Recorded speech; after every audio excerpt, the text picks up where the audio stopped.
right, here we go, man. Check 1, 2, man. The Fat Maxter, man, coming at y'all live and direct. Big Micah full of phys ed at MacCity.com and PowerandStrategy.com. And, of course, I got my co-host over here, Tony Maceo, Magneto, nigga Fuchsius, man, Zatoichi, coming at you live and direct. Also, and, man, the nut huggery is just at an all-time high. You know, I hate to milk the goddamn subject, man, but, you know, we on this Panther shit, man. Everybody done seen the movie. Everybody talking about the movie. And, bruh, I'm looking at some of the things that's going on social media, especially YouTube, and people are really hugging the nuts of Killmonger real hard, man. I'm like, God damn, man. Now, me personally, of course, I kind of, I sympathize with the brother, man, and I can see his points and whatnot, but they forever shitting on my man T'Challa, while they going ahead and they giving Killmonger all the props, man. And I'm saying to myself, do these black folks really know what they talking about? Do they really know what they want? Because they saying that they want this dude to be the king. They saying they want Killmonger to lead the black rebellion. You know what I mean? I don't think black folks really know what they're talking about, man. I don't know. What's your stance on that, Tony, man? What do you think about the whole comparison between Killmonger and the Black Panther? Like, who would be a better leader in your mind's eye? There's no question.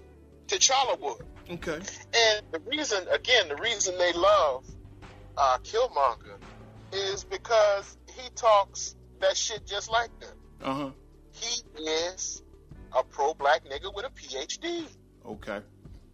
That's why they like him, because, he's talking about, of course, giving them something. Now, in full disclosure, I did an article where I examined the character in the movie on O'Shea Duke Jackson's The Negro Manosphere. My article came out today. Okay. On the Negro Manosphere, where I did an article called Killmonger's Conundrum. And I tried to, somewhat humanize or, give balance to his character. Mm-hmm. But make no mistake about it, I wouldn't want to live under a motherfucker like Killmonger. Are you crazy? Yeah, man, people crazy, man. I'm like, does anybody have any sort of memory of history? You know what I mean? Where you have individuals who rise to power the same way Killmonger did. You know what I mean? Niggas don't read. They don't read. They don't read. And what they know, if it's inconvenient, they just simply throw it out the window. I could think of 3 or 4. Papa Doc. Uh-huh. Papa Doc was a Killmonger type motherfucker. Okay, now he was worse than the white people that were there. Okay, Papa Doc, he was who and where did he reign supreme at? In Haiti, okay. He was the president of Haiti. All right. He was worse than the white man. I'll give you another motherfucker, Mobutu. Okay. Mobutu was an Eric Killmonger. Okay. And what happened? He was more brutal. He was more brutal than the Belgians ever were. Okay. And stole from his country $500 million. Another motherfucker, Idi Amin. Idi Amin talked literally the same thing. Okay. He gave the same speech that Killmonger gave. The exact same speech. Only difference was it was a different country. Wakanda's fictional. Yeah, we know that. We know that Wakanda's not real. Right. Because you always got some smart ass. Do these niggas know Wakanda? Yes, we know Wakanda's not real, nigga. We're trying to make a point. Man. But, Idi Amin talked about that. He did the same shit. And he was twice as brutal as the British. Shit. Yeah, so when we got all these people out here on YouTube talking about Team Killmonger, he the real leader, he should be the real king. Just looking at the movie, you should know that, he was just bloodthirsty, man. He was just blinded by bloodlust. And when his bloodlust needs to be quenched, anybody that's around him is fair game. You know what I'm saying? It's just, and he was doing stuff. Of course, he was saying, he was disguising it like, I'm doing this for my people, but he was a real selfish cat, man. It was like, especially, you know, the things that showed you, you know, how selfish he was when he was just choking, you know, the black women around him and beating them up, and then he was burning the very crop that basically made Wakanda powerful, you know, the heart-shaped herb or whatever. I mean, he did that because he was selfish. The Black Panther, his power. Yeah, he did that because he was selfish. He didn't want anybody to be able to usurp him in his reign, and that herb would basically make that possible. So he wasn't really in it to actually so-called really help black folks, man. He was in it for himself. People don't really see that, man, as far as you know, a psychological profile. You know, I'm really good at psychological profiles because I babysitted Eric Killmongers for 10 years in a close max security prison, nigga. You know what I'm saying? And I know how to get down. I know once they done so-called getting rid of they enemy or whatever, they perceived enemy, whether it be upon racial lines or whatever, you next. Because they have to quench the bloodthirst. And if all the white folks is gone, shit, you next. You know what I mean? I can picture a scenario in a situation. You think they're gonna feed on? You think they're gonna import some white people and keep killing them?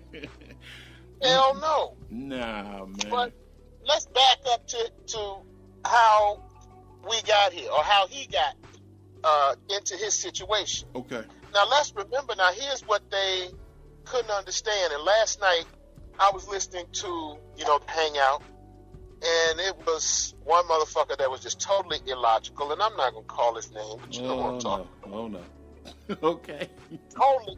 Killmonger, he liked that shit when he grabbed the bitch by the throat. Okay. You know, he liked that shit. He liked that shit, you know, when he shot his girlfriend. You know, that shit, or that proves he'll do anything. That proves he'll do anything. Okay. You know, no, it proves that motherfucker is a borderline psychopath. Right. Now, that's taking into consideration, again, my examination of his character in my article, but I would never want to live under a motherfucker like that. But let's go back to the beginning. Mm-hmm. You know, he's in Oakland. He's in the hood. Right there. Right there, most niggas are going to identify with him. Mm-hmm. Right there. Right. Because it's this narrative that, you know, all black life is monolithic. Mm-hmm. You know? So then we see, you know, his father. At first, when I was looking at the movie, I thought they were planning a bank robbery. Yeah, me too. But they were actually planning a revolution, him and the other guy. Mm. But what he wasn't hip to was that his brother, the king, had a Wakandan spy or a tail put on him. And what they also did not, what is it that you and I always say about these pro-black niggas and the difference between them and these white nationalists? There ain't none. What do we always say? They're the same motherfucker. Right. Mm-hmm. You remember in the movie now, his father was the one who helped Claw steal their vibranium. Mm-hmm. How The pathetic. niggas just conveniently looked all over that. Mm-hmm. He basically committed treason against the Wakandan government. Man. He helped this white man infiltrate and kill other Wakandans. Mm. Don't that sound like the niggas that are helping white people snatch Africans off the shores of West Africa and putting them in boats and shipping them to America? No doubt. That's the same shit. But they didn't look at that. They got caught in the nigger trappings of Killmonger's backstory. So this man is a white colonizing collaborator against his own people to help a people who he don't even know if they're ready for a revolution. Right.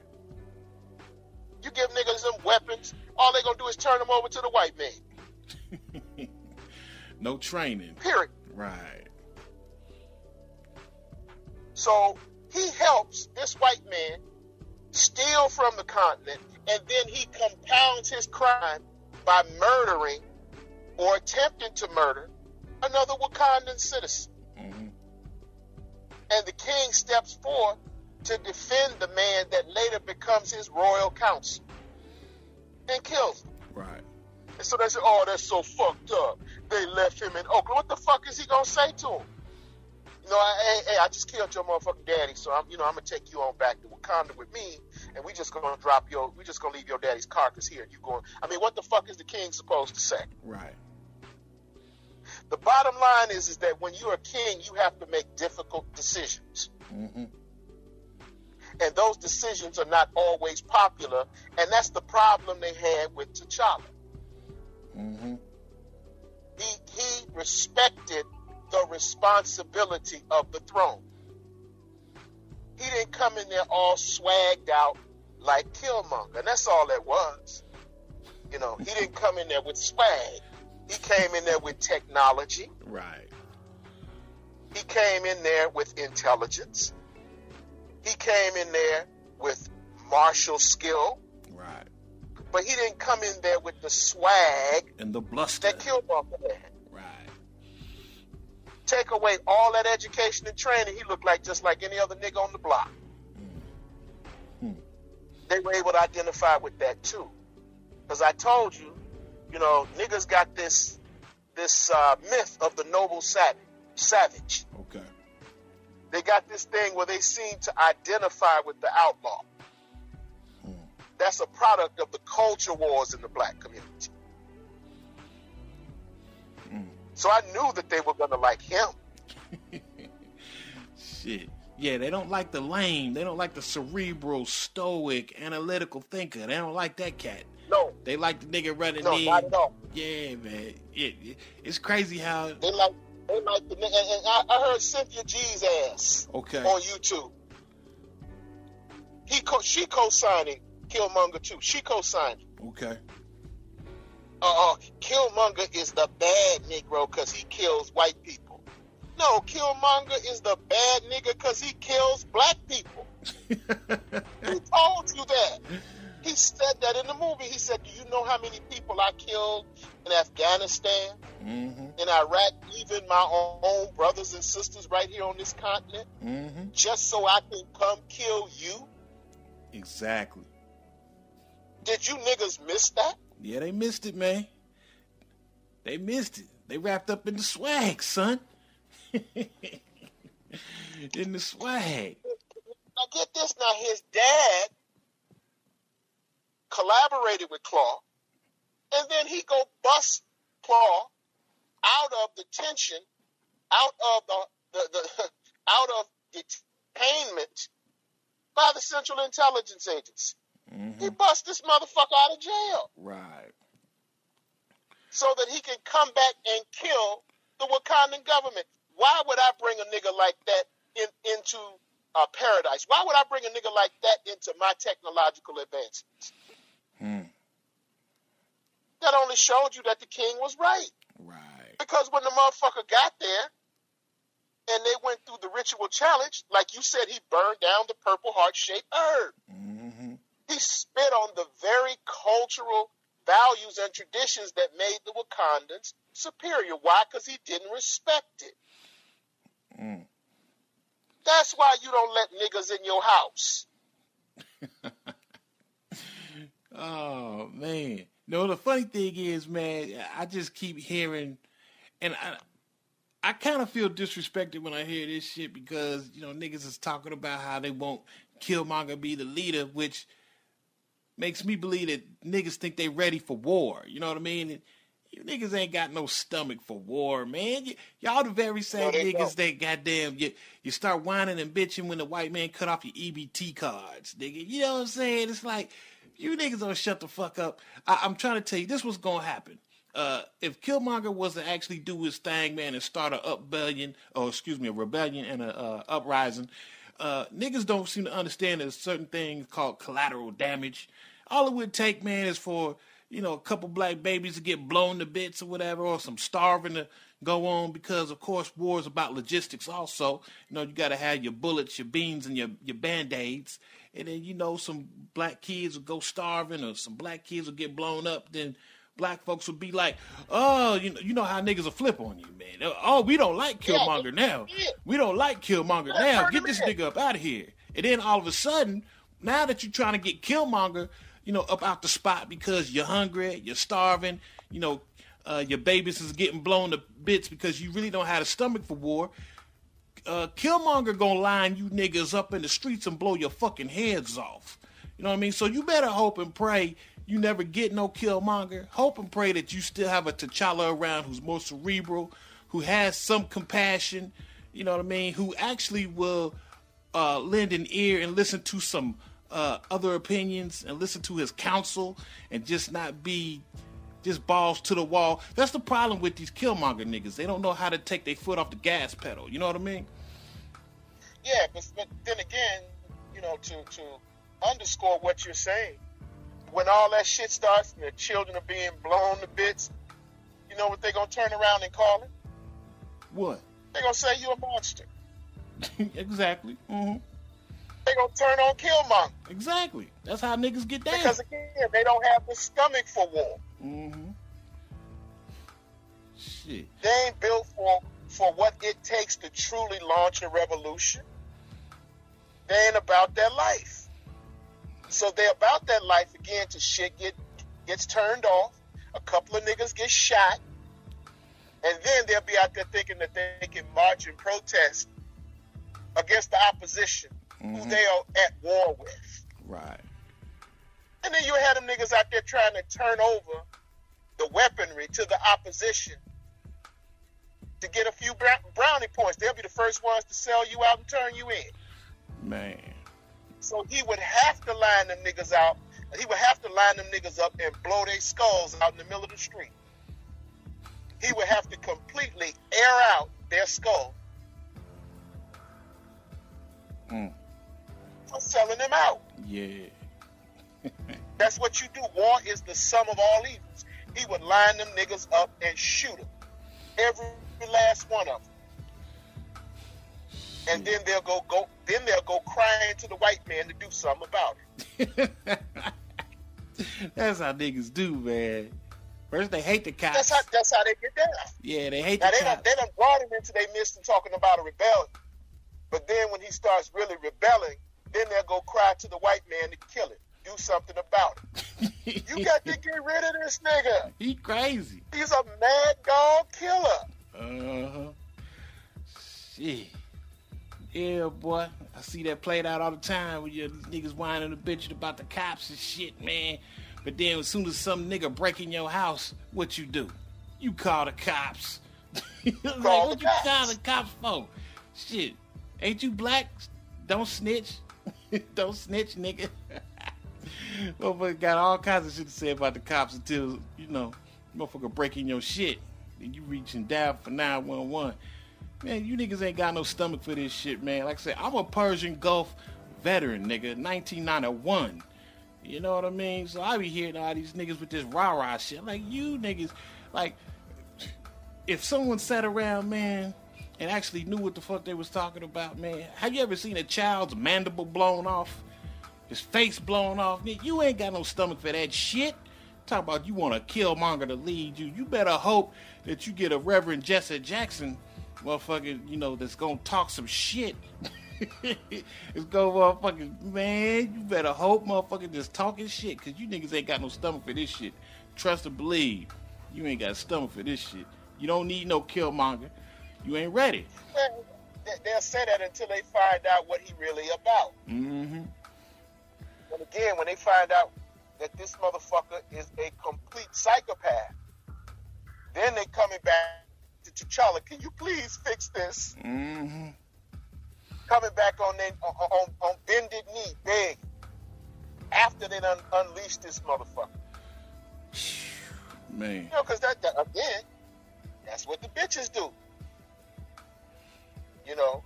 That story that you had in Mac City about, I think it was one of your babies, the nigga was throwing rocks at her and kicking her in the ass.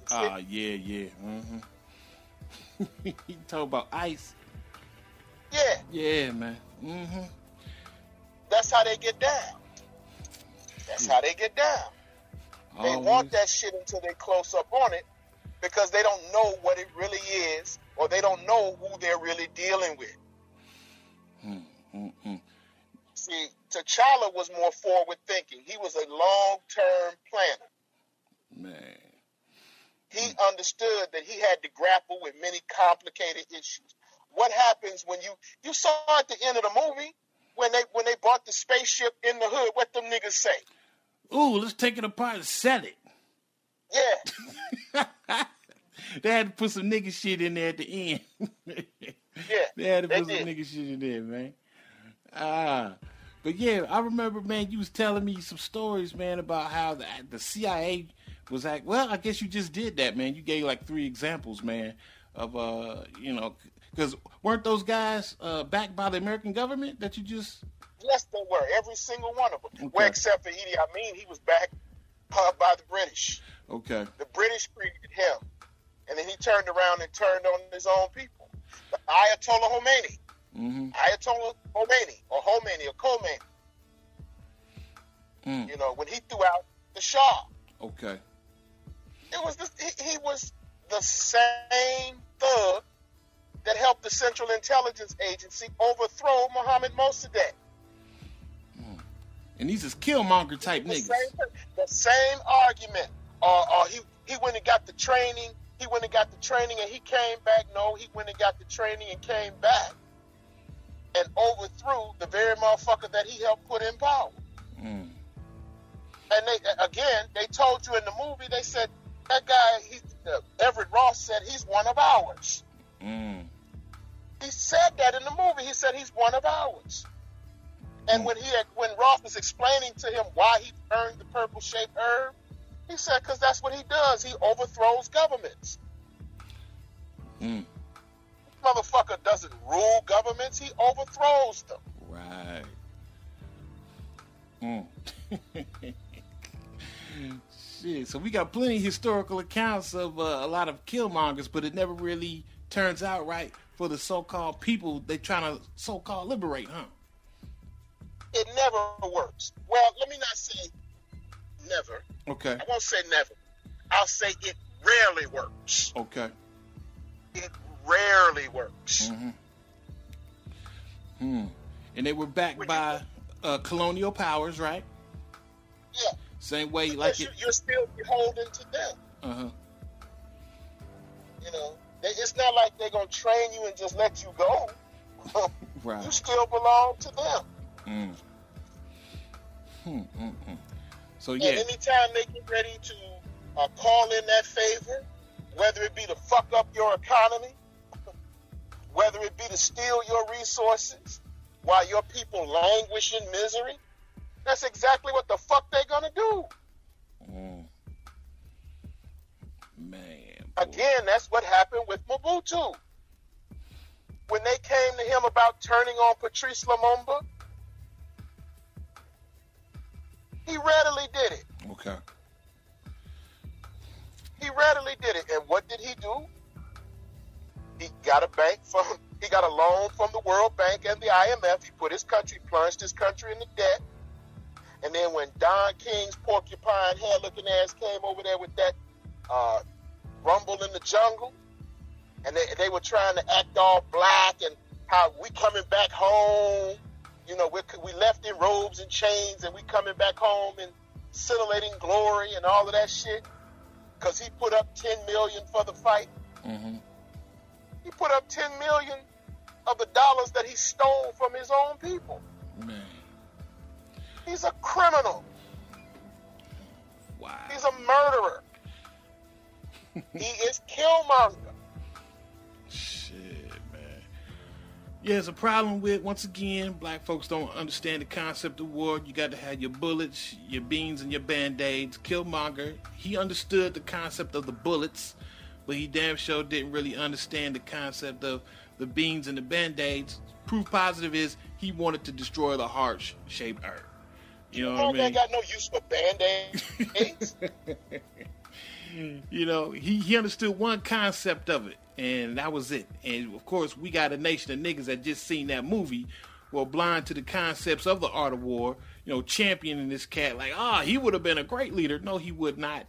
He's consumed by anger. Bankrupted the Wakandan economy. Right. Wars cost money. Mm-hmm.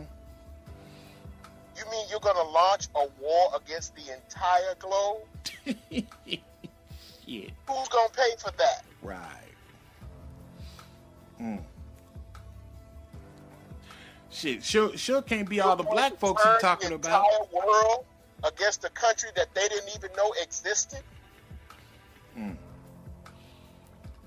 Seriously. Right. And then when he got ready to launch this so-called revolution, you didn't see any armies behind him except the Wakandans. Right.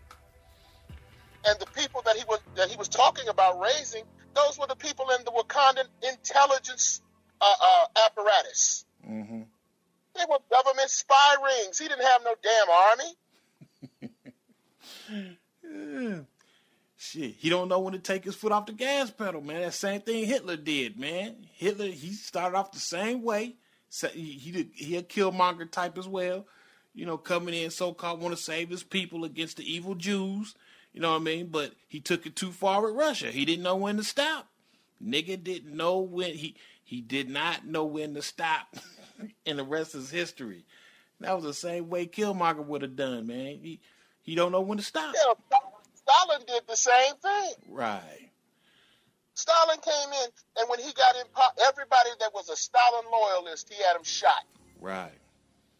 Everybody that was loyal, he traveled way to Mexico City to kill Leon Trotsky, the former leader and general of the Red Guard.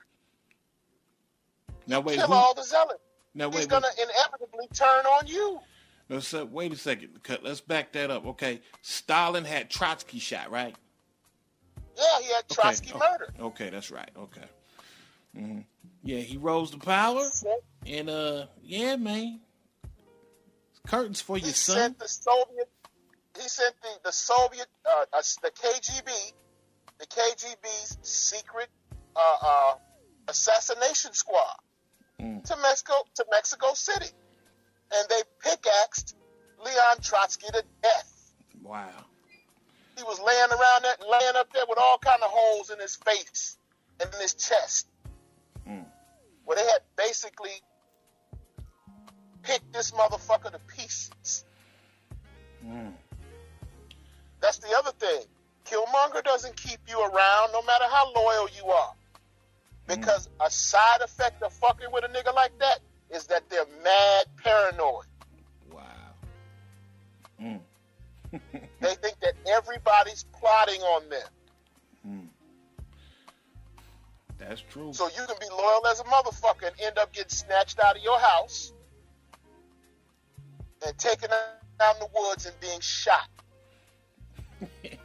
Niggas don't know no better, man. They don't know no better.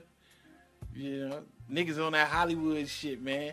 Yeah, boy, Stalin rose to power as soon as he got up in there, man. Shit. How many people did he kill? His own people? Man, what was his own people? Yeah, it was like... Stalin killed like hundreds of thousands of Soviet officers and Soviet citizens. Shit, I thought it was in the millions, man. Shit, I thought he was in... Probably was. I'm talking about from one area. Right. Man, yeah, he got up in there and everybody was all... I guess... I don't even know if you can say they was happy he got in there, but, you know, his trajectory to power, and I guess every time someone does get into power, you know, there's this hope that things will get better. But as soon as he got up in there, man, he was starving people, murdering people. Yes. Another Killmonger, man. Niggas is, they retarded, man. Like, you got to understand the psychological profile of these cats that get up in there with that bloodthirst, man. And you thinking that the bloodthirst is going to stop with the so-called exterior enemy. Once that exterior enemy no longer exists, you know, they got to have something to drink. And nigga, you it. He has to have somebody to feed on. Right. He has to have a motherfucker to feed on. And like you said, you're it. They never stop with just the opposition. They never stop at the end. That's the problem. They don't know how to stop. Right. They don't have an end game. But there is no, destroy the enemy, and now let's reorder or let's restructure society. No, they just keep killing until they're satisfied, until they're comfortable. Shit. But the thing is, they never get comfortable because they've done so much murder and mayhem. Like you said, they paranoid to no end, man. It never stops. They got to keep murdering and killing because they can never get comfortable. They can never get comfortable with that kind of dirt under their nails, man. That's damn sure what happened with Idi Amin. See, they orchestrated that little spectacle where he put white people on their knees and they were hailing him and, all that shit. That little spectacle, there's a picture of him floating around that was taken, I think it was in either Jet magazine or Ebony, of a white British diplomat on his knees bowing to him, And that just meant so much to the black psyche. They didn't pay attention to anything else that this motherfucker was doing. They didn't pay attention to how he was just feeding people. The alligator population, the alligator or the crocodile population in Uganda had basically multiplied. Wow. Because he was literally feeding dead bodies to the crocodiles because he was having these people executed down by the creeks and riversides in Uganda. He multiplied. This motherfucker single-handedly quadrupled the crocodile population in Uganda. He was killing so many people. Yeah, it's all fun and games, man, until the Killmonger come for you. While you up there waving your flag and your pom-poms, and then all of a sudden, you next on the chopping block, and you wondering how you got there. Shit, because that's just the way it is. Until the secret police roll up in your house in ski masks and drag you out half-dressed and blow your brains out and feed you to the crocodiles. Wow. And I find it's crazy, man, because once again, like, we have T'Challa, and I think he's like the embodiment of wisdom. You never really understand just how ignorant you are, man. No, that's not the right phrase. But anyway, T'Challa, he's the embodiment of wisdom. You can say that Killmonger is the embodiment of knowledge or whatever. You know what I mean? But like, you gotta have that knowledge tempered with wisdom. Like I said, they would have been the perfect mesh if they could have been like one entity. You know what I mean? But there was no wisdom in Killmonger, man. It was just only pure unbridled emotional rage. That's what it was. And people want this type of cat to lead a revolution. There was a scene in the movie The Spook That Sat by the Door. Right. Freeman is talking to Pretty Willie. Right. The light-skinned, he's not white, but the light-skinned nigga. He's talking to Pretty Willie.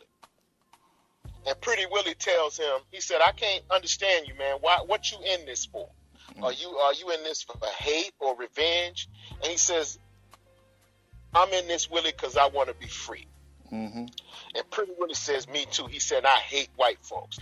And right then, he checked Pretty Willie. He said, this is not about hating white folks. And then he asked this moment, he said, Willie, have you ever killed a man? He said, no. He said, when you kill a man, when you spill a man's guts into the street, you find out how fast hate dissipates. He said, now, if you feel that way, you're no good to us and you're no good to yourself. He said, unless you like killing. He said, and I don't think you do. He said, but some of the Cobras will. And he said, he called one by name. He said, Stud will. He said, why Stud? He said, because Stud is a killer. He doesn't know it yet, but he is. What Freeman was saying in that scene is that, in essence, they're going to come to a point where they're going to have to kill Stud. Damn. Why? Deep. Because Stud is a killmonger-like nigga. He works off of hate, rage, and violence. You cannot maintain or govern a society if you let that nigga run loose. And when they got ready to make their move, he said, when he met with Stud, and he asked him, he said, "Is this ready? Is there?" Yeah, he said, "Everything ready." And then Freeman told him, he said, "We got to wait." Stud was like, "Oh, what for?" And he looked him in the eye. He said, "Stud, who's the man?" And then he said, "You." He said, "And if they get me, Pretty Willie, Do Daddy, and so on down the line." He said, "So what does that mean, Stud?" He said, "We go when you say we go." Mm. Now, in that scene, that was very telling, because what he's saying is, you got to sit on a motherfucker like that. You don't give him control of anything except an army, and you have to watch over him when you give him that. Right. Mm-hmm. Because that motherfucker will get everyone massacred. He'll get everyone killed. Shit. Bottom line is, Killmonger, he's a soldier. You know, he's a general.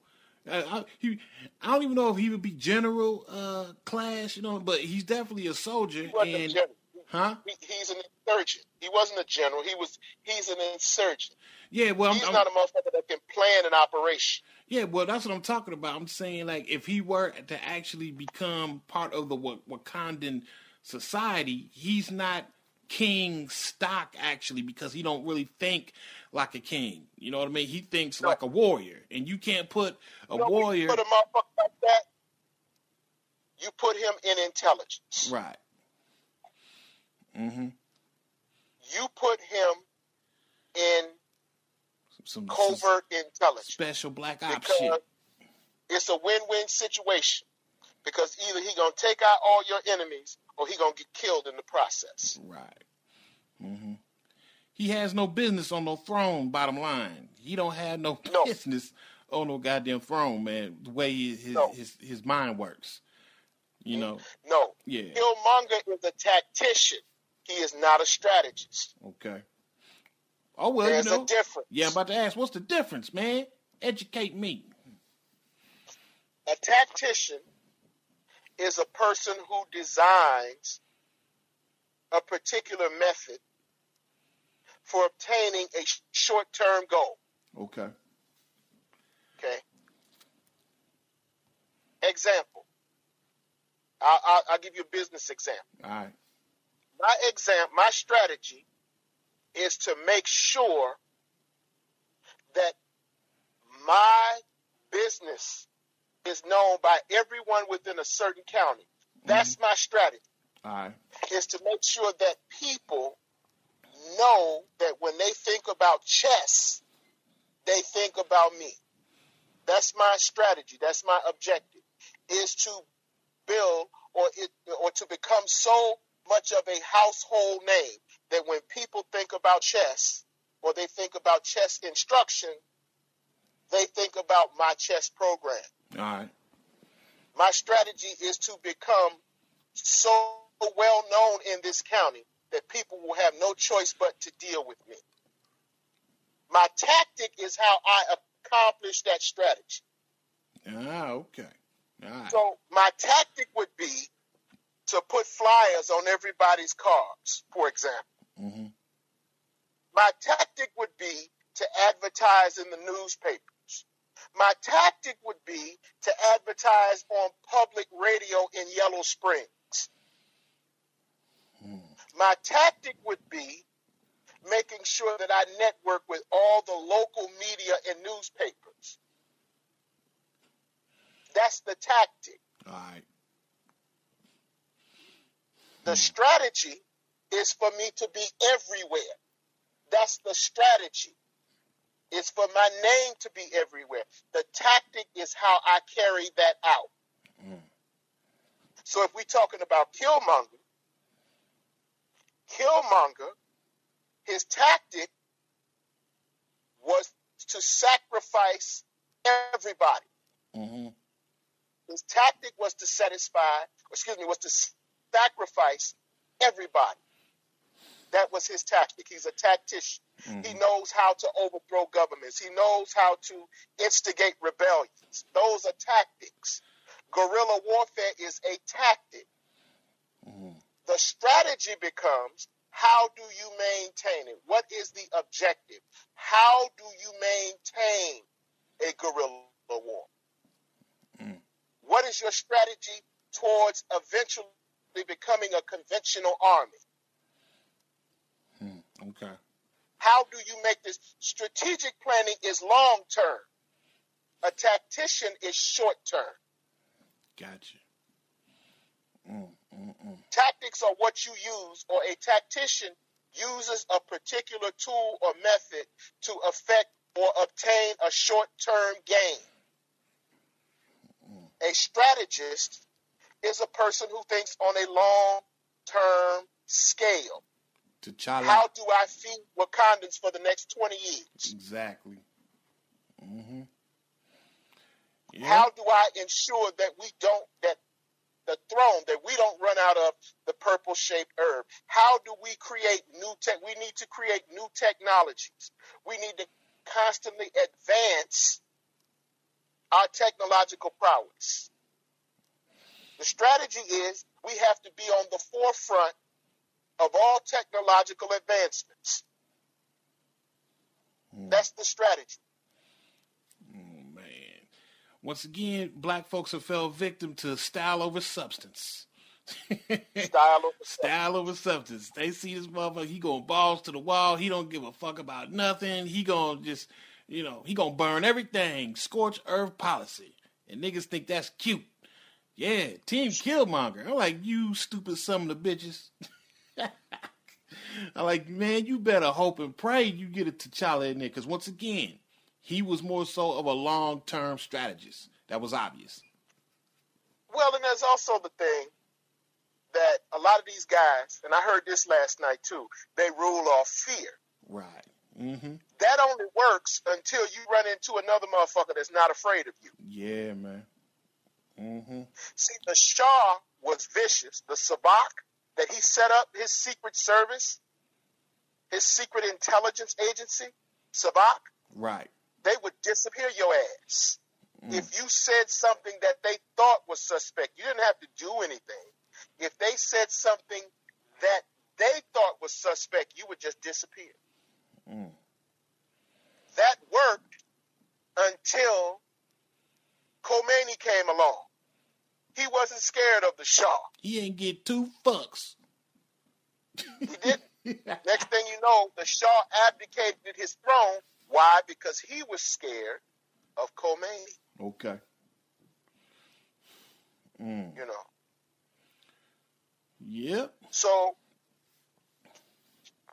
just because a person exercises restraint, or just because a person has ethics and values and integrity, that doesn't make them any less of a warrior, and it doesn't make T'Challa any less of a king because he wasn't willing to shoot a bitch to get what he wanted. Damn. Man. He wasn't no real nigga, Tony. He was not no real nigga, man.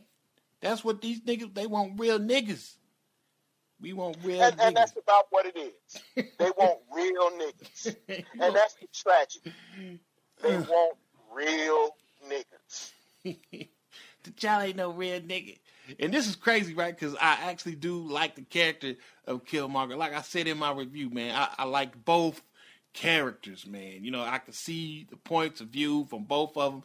But ultimately, my sense, me being in war, me working in prison, me being around a whole bunch of Killmonger type niggas, man, all my life, I understand you can't build nothing with these niggas, man. They self-destructive. I know this. You know what I mean? So, yeah, I'm going to rock with a T'Challa. He's cerebral, he's stoic, he's methodical, and once again, he's a long-term strategist. And that's what you actually need to run and govern a society. You don't need a Killmonger because, once again, there will be no society if you let that nigga run something. Because that's what Killmonger, and again, I did an article where I attempted to explain his character, why I attempted to humanize him. And I placed him in, matter of fact, I compared him to the children of other revolutionary leaders that got shot. Okay. For instance, Attila Shabazz. I compared him to Attila Shabazz. I compared him to Fred Hampton Jr. I compared him to Tupac. you know, Mm-hmm. is something that happens with these children that are the descendants of these famous revolutionary leaders. You know, when you're the son or the daughter of a famous, look at one of Malcolm X's daughters. She was running a scam on an elderly person and ended up getting arrested and busted for it. Wow, okay. Hell, Malcolm X's grandson killed his grandmother. By accident. Okay. By accident, I gotta say that. Because, you know, these pro-black niggas that listen to us, they flip out when I say shit like that. Okay. He killed his own grandmother. And they had the nerve to be talking about, oh, he was about to become another Malcolm X. He wasn't about to become no damn Malcolm X. Man. That boy was trouble. Just like Killmonger. Team Killmonger. Y'all shut the fuck up, man. Crying about your EBT cards getting cut off. Niggas act like they ready for war. Y'all don't sit the fuck down. Man, get the fuck out of here, man. Y'all don't want them problems. Keep in mind when those EBT cards didn't work. Shit. Y'all want somebody just to leave. imagine when a motherfucker shut off your power, your gas, and your water. Mm-hmm. As soon as that happens, where be shit. Like you said, first sign of inconvenience, them niggas, they gonna try and get Killmonger's ass assassinated. They're like, oh, hell no, nigga. We ain't sign up for this. Be like, wait a minute. Well, that's why if you look at before the United States or any country or any Western country fires a shot, what's the first thing they do? Is embargoes and sanctions. Mm-hmm. Because if you starving, they want you to rise up and kill the motherfucker that they say is the cause of the embargo. Yeah. Siege warfare. Yeah. Mm-hmm. When General William Tecumseh Sherman raided the South, they still hate that motherfucker, and it's the 21st century. They still hate him. Because when he marched through the South, he said he was going to make them pay. He was going to make them howl. He went through there and fucked up the railroad tracks, knocked over the telegram. I mean, he totally obliterated the South. He burned that motherfucker down from Georgia to South Carolina. And them Southerners were like, I quit. I quit. Get this Killmonger out of here. Hell yeah. I quit. We can't fuck with him. He's a monster. I quit. No mas. They were tapping out like a sumbitch. They wasn't ready for nobody like that. Fuck, man. Niggas don't want them problems, man. I can see if we was a warrior class of people, but, you know, we've been domesticated so long, man. Like I said, the EBT, that's what that EBT card test was for. You know, to test your metal, to test your spirit. They found out black folks have no metal, they have no spirit whatsoever, man. You know, once the cards went off, the niggas crying about the goddamn cards, man. Like, you ain't ready for no Killmonger to lead you nowhere, man. Sit your ass down and eat your government cheese, nigga. That's what you gonna do. And right now, I'd like to let everybody know I got a plate of syrup over here, and I'm about to dip my butter biscuit in it and take a bite. You got your orange juice? Got my orange juice, and I got my swine. I got my bacon. I'm eating this shit, son. They get all shook because he killed a couple of white people. You know, they get all shook just because he shot a couple of white people. But your opposition consists of more than a couple of white people. Man. And if you want to get real about it, the ones that are really the opposition, them the motherfuckers he gonna cut a deal with. Yup. Mm-hmm. It's happened every time throughout history. The people that are really in power, the people that are really pulling the strings, he's not gonna kill those people. He's gonna cut a deal with those people. Napoleon couldn't kill Who the fuck is Talleyrand? Who was that? Talleyrand was the French diplomat. He was the power behind the throne. Oh, okay, I got you. All right. He was a French diplomat that was high up in the French government. He was the one that got Napoleon's ass sent into exile on Elba. Okay. Once again, we got Tony over here. He had a chance to kill Talleyrand when he was emperor. As a matter of fact, he called Talleyrand shit in silk stockings, but he didn't kill him. All right. Shit. Tony giving a tutorial on how the world work. Okay, go ahead, break it down. There's a saying, pour the pen without the gun, and pour the gun without the pen.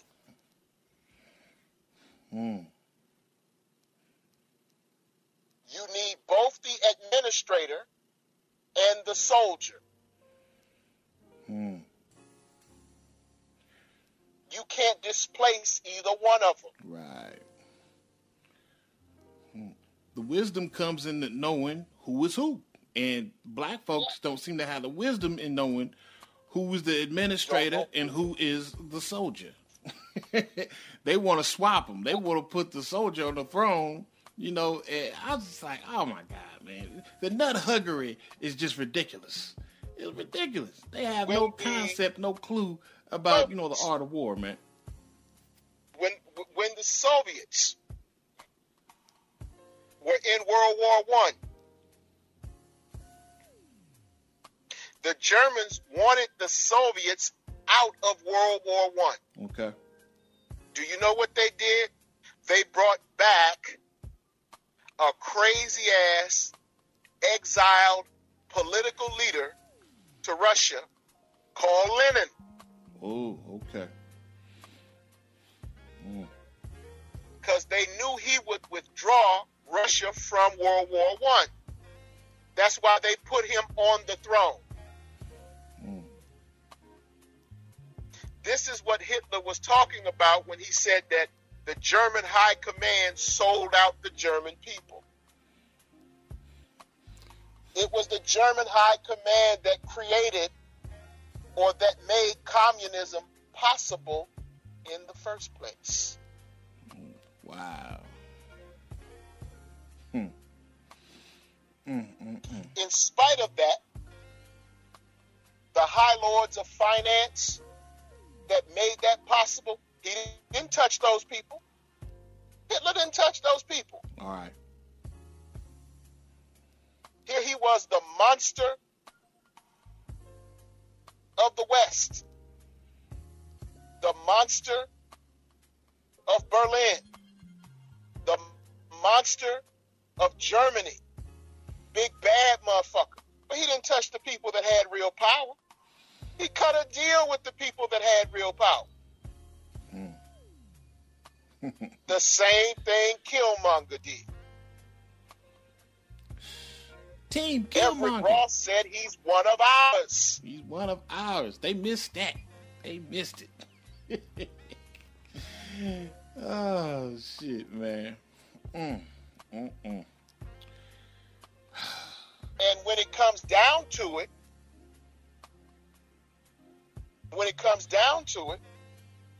he will sacrifice you before he breaks the alliance with them. Right. Hell no. That's what Mobutu did. That's what Papa Doc did. That's what Idi Amin did. That's what Blaise Compaoré did. That's what Charles Taylor did. That's what Samuel Dolo did. All of these were Killmonger type niggas. Charles Taylor busted somehow, he busted out of jail here in America. Somehow? Out of a maximum security penitentiary. What how that happened? He busted. Oh, back in the late 90s. Okay. Charles Taylor, the ex-president of Liberia, he busted out of allegedly out of a maximum security prison and somehow found his way back to Liberia, where he murdered Samuel Dolo, took over and became a business partner with good old Pat Robertson of the 700 Club. Damn, rabbit hole is deep. This is what Killmonger does. Oh, shoot, man. So let me ask you He this. didn't go back and bring peace to his country. Oh, okay. He didn't go back and economically stabilize his country. They leave everything in He ruin. created roving gangs of murderers. He terrorized his people. They raped the women. Wow. They massacred and mutilated the people to give the diamonds of the continent to the 700 Club. Wow. Is this the nigga you want to live under? Well, he got swag, Tony. So, I mean, style over substance. That's all that mattered. That he looked good while he busting caps. That's all we need. Niggas just want a nigga looking good while he busting caps, nigga. Shit. That's the only They want him to look prerequisite. good while he's busting a cap. What, in their ass? Shit. Well, evidently, they don't know history, so they don't believe that the Killmongers actually, become a cancer and turn in on themselves and will eventually start busting caps in the ass of the people that they were so-called sent to save. They don't know no better. But we do. We know a little something, son. A little something. But that's what they want, style over substance. They just want motherfucker to look good while he doing his real nigga shit, man. Man, look, you can't live under an Eric Killmonger. Okay. But you got a future with someone like T'Challa. Period.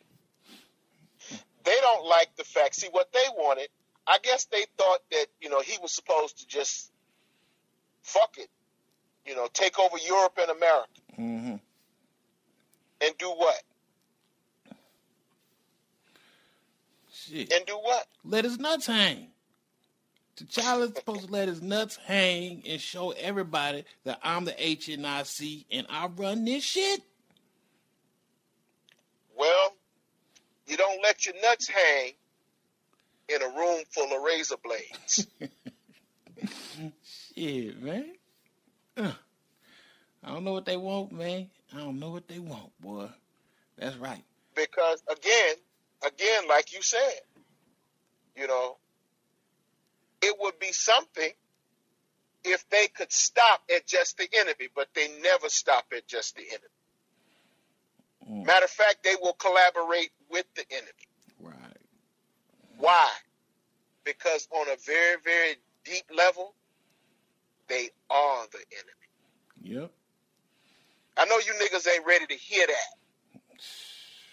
You ain't ready to hear that. Let me take a swig of my orange juice and let me dip my butter biscuit. You cooning hard today, boy. Because if you notice in that movie, they killed Claw right off top. Exactly.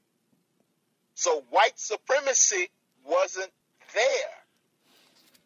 They killed white supremacy. Mm-hmm. The problem was not white supremacy. They put a bullet in his head, and by extension put a bullet in the head of the woman that white supremacy was holding hostage. They killed Claw right off top. He was nothing. You are your own worst enemy. You was all set to burn Wakanda to the ground. You are your enemy.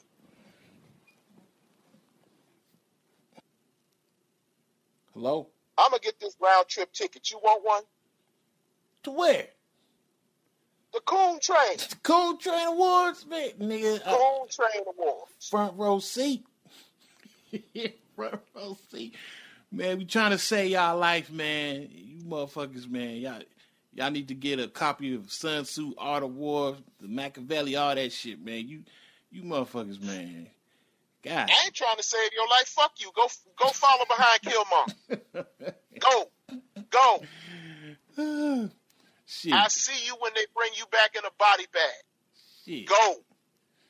Man, you ain't no real nigga then. No, I'm not. I ain't trying to win no real nigga award. Man. Bye. Go. Shit, man. You ain't no real nigga, man. You scared of the white man. You scared. Yep. Oh. That's right. Oh, my God, man. That's right. Yeah. Go on and follow Killmonger and you know, y'all go take from somebody else and, yeah, do that shit. Yeah, see how far that gets you. You know what I'm saying? Yeah. We gonna need some wisdom, man, to go along with some of that macho shit, man. Killmonger had zero wisdom. Say what? Wisdom, what's that? What that is. What that is. They didn't like T'Challa because he had some wisdom about himself, man. Shit. He laid back in the cut and he analyzed the situation and the circumstance before he made the move. You know, it's like he also had some humility. Exactly. He asked himself, "Am I fit for this job?" Mm-hmm. Because he understood the responsibilities involved in being king. It ain't just popping your motherfucking collar. Here's another line from Marvel Comics. With great power comes great responsibility. Mm-hmm. Man. I know that ain't cool. No, it's not. I know that ain't cool. I know that ain't no real slick shit to say. Wow, man. That's the lamest shit a nigga can say. With great power comes great responsibility. Shit, man.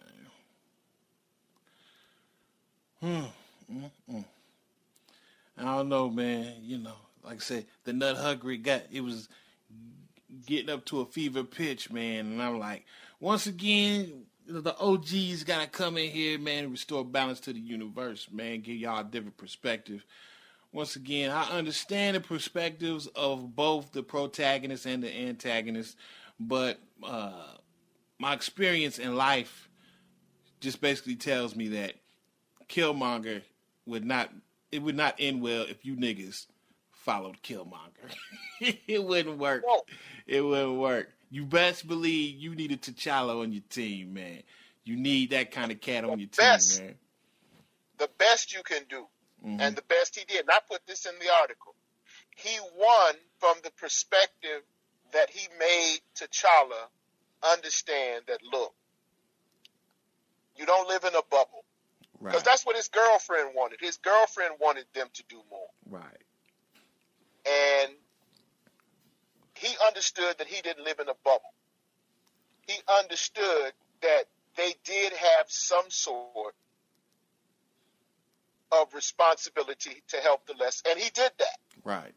He opened up, the little community center. And I heard some niggas on YouTube, what's that gonna do? What's that gonna do? While they sit around and do nothing. Shit. Yeah. Mm-hmm. Now you want this man to come there and just, give you everything when you finna chop up his damn spaceship and sell it. Shit. You know how niggas is. Always got their hand out. Want something for free. Don't want to do no work. Want something for free. Mm-hmm. Yeah. You just want him to just come in and make. Nobody's coming to save you niggas. Wow. It's not going to happen. If you don't save yourself, you just a dead motherfucker. Man. Period. Well, check this out. This is what we're going to do. We're going to cut it short, man. I thought it was incumbent that I had my boy Tony on here to give y'all historical references and historical accounts of Killmonger type cats that came and basically cannibalized the people, the very people they were sent to save. You know what I mean? Once again, we gave the receipts on the shit. You know what I mean? And we dare anybody to come against that. History ain't lying. So if you want to go ahead, you want to follow a nigga like that, then you get what you get. All right, but once again, we went ahead and gave y'all the history. We gave y'all the names, the facts of the situation. And I'd like to thank Tony for coming on here and helping me out, man, because it was just like, man, do these niggas have any sort of cerebral thought processes whatsoever, man? I'm like, their synapses is not firing on this shit at all, man. Any last words before we break out and jet, man? Well, I mean, I want to reference that study, that they did on us. They said that we're emotional people. We're not logical people. Right. Mm-hmm. And they said that their movements will end, with no real logical conclusion. Mm. Their movements tend to end without any type of logical conclusion. Niggas are emotional. Mm. We don't stop and think. We just don't. Does that mean all of us do? No, not all of us are emotional. It doesn't mean that all of us are ruled by emotion. Some of us do, take the time to think things out, but those people are in the minority. Mm. Those people are always in the minority. Freedom is a road seldom traveled by the multitude. That's just that's just the way life works. That's just how it is. All right. Mm. So the masses tend to always be sheep. Right. That's why they're always susceptible to being massacred. Mm. Hmm. So I mean that's just, again, to borrow your phrase, it is better to be mad with the world than to be wise and alone. Mm-hmm. That's just how it works. That's just the way it is, and it's especially that way when you're dealing with niggas. Because niggas are stark, raving mad. No concept of warfare strategy and tactics at all. Zero, nigga. Zero. Man, they really showing their ass with this one, man. They don't really have any concept, no clue about what the fuck they talking about. Bottom line, T'Challa, he belongs on the throne. Killmonger, he belongs out there on the battlefield. Bottom line. And y'all niggas trying to switch the roles. He is a soldier. He is a tactician. He is the muscle. He is not the brain. He is not the pen. He's the gun. Mm. Period. That's where he belongs. Man. And they would have worked masterfully together, man. They would have. You know what I mean? But so would have Patrice Lumumba and Mobutu. Right. Mm-hmm. That's the way they were supposed to work.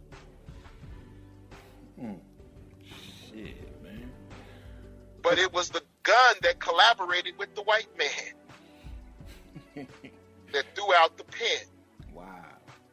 I never forget that. I keep telling y'all that there's no difference between these pro-black niggas and the white oppressor.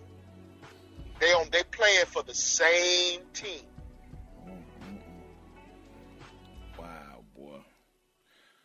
Okay, so here we go, man. We're going to sign it on off, coming up on like an hour and 10 minutes, hour 15 minutes, man. You know how we do it, man. I want you to let everybody know, who you are, where you at, and where they can catch your podcast, man. Shit. My name is Tony Maceo. I am the senior blogger. I'm not the... Take that back. Check that. Scratch that. Okay. I am a senior blogger at the Negro Manosphere. I have an article that I just released on Killmonger yesterday. No, today. Today is Tuesday. It was just released today, where I intended to give him some, some type of introspection, some type of analysis on him. But nevertheless, my articles come out every Tuesday on the Negro Manosphere. I have some articles coming out on the Negro Manosphere. I'm running a series called Master Capitalist, where I'm showing the greatest black entrepreneurs of the 20th and 21st century. I'm profiling some of the greatest black minds in business on the Negro Manosphere. Okay. I have powerandstrategy.com. I am the chief blogger at powerandstrategy.com.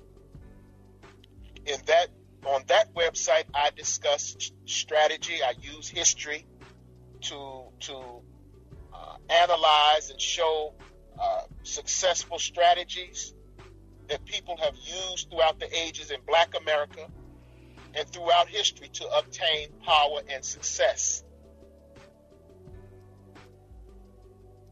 That is at Power and Strategy. I have a Patreon button at Power and Strategy. Should you seek to become a patron member, well, wonderful. If you don't become a patron, wonderful. Okay. At Power and Strategy, I also have an online chess store for my players out there that, partake in the game. Please visit my online store. If you have any special orders, be sure to get at me through the website. All of my prices include shipping and handling. My articles will be at Power and Strategy and the Negro Manosphere. Subscribe to my mailing list at Power and Strategy. Like and share my articles. Subscribe to the YouTube channel at Power and Strategy on YouTube, or like my Facebook page, which is, again, under Power and Strategy. If you have any questions, you can reach out and hit me. I generally answer all of, my mail. That which I can answer or understand, I tend to, I interact with all of my subscribers. Okay. So that's where you can find me. And, of course, I will always be here at Mac City because this is home. This is me. Damn right. Yeah, check this out, man. Let me go ahead and give a shout out, man, before I bounce. I want to let my players know. Look, if you leave me emails and you leave me messages, man, and I don't get back with you immediately, allow me to apologize, man. Just recently, since I've been cranking out a lot of these shows, I've been getting inundated with a lot of, like I said, messages and emails, man. So I just, if you fall through the cracks, allow me to apologize. But let me give shout outs to my partners, man, that's been rocking with me for a while now, man. You know what I'm saying? We got my man Goku's son. We got Magnetic. We got my boy Rick Nasty. We got Vector. Who else we got? We got the Straight Shooter. We got Strategy. Who else we got? Fuck, man. I think I'm missing one. I can't remember, man. I need to write down these names and shit, man. But yeah, I just want to go ahead and give my partners, man, shout outs for steady coming over here, hollering at a brother, man, and, supporting the cause, supporting the team. Wow, man, there was a couple more cats I wanted to holler at, man, but I forgot to write the shit down, man. But anyway, man, once again, thanks for coming over. Thanks for supporting us. And, man, I got to get used to saying this shit. I hate saying it because it makes me realize that I am becoming a YouTuber, and I swore up and down for years I'd never be a YouTuber. But like, share, and subscribe. Like, share, and subscribe to this channel, man. You know what I mean? Go ahead and do that, man. You know what I mean? And click the bell icon if you want to go ahead and see the updates pop up. You know what I mean? Because a lot of cats are still telling me, I don't see the updates and I don't see when the shows, pop up. Well, it's probably because you ain't clicked on that bell, man. Click that bell. All right, man. This is Big Mike, the Fat Maxter, man, coming at y'all live and direct from MacCity.com and PowerandStrategy.com with my boy, man, Tony Maceo. And we out. And we out. And we out.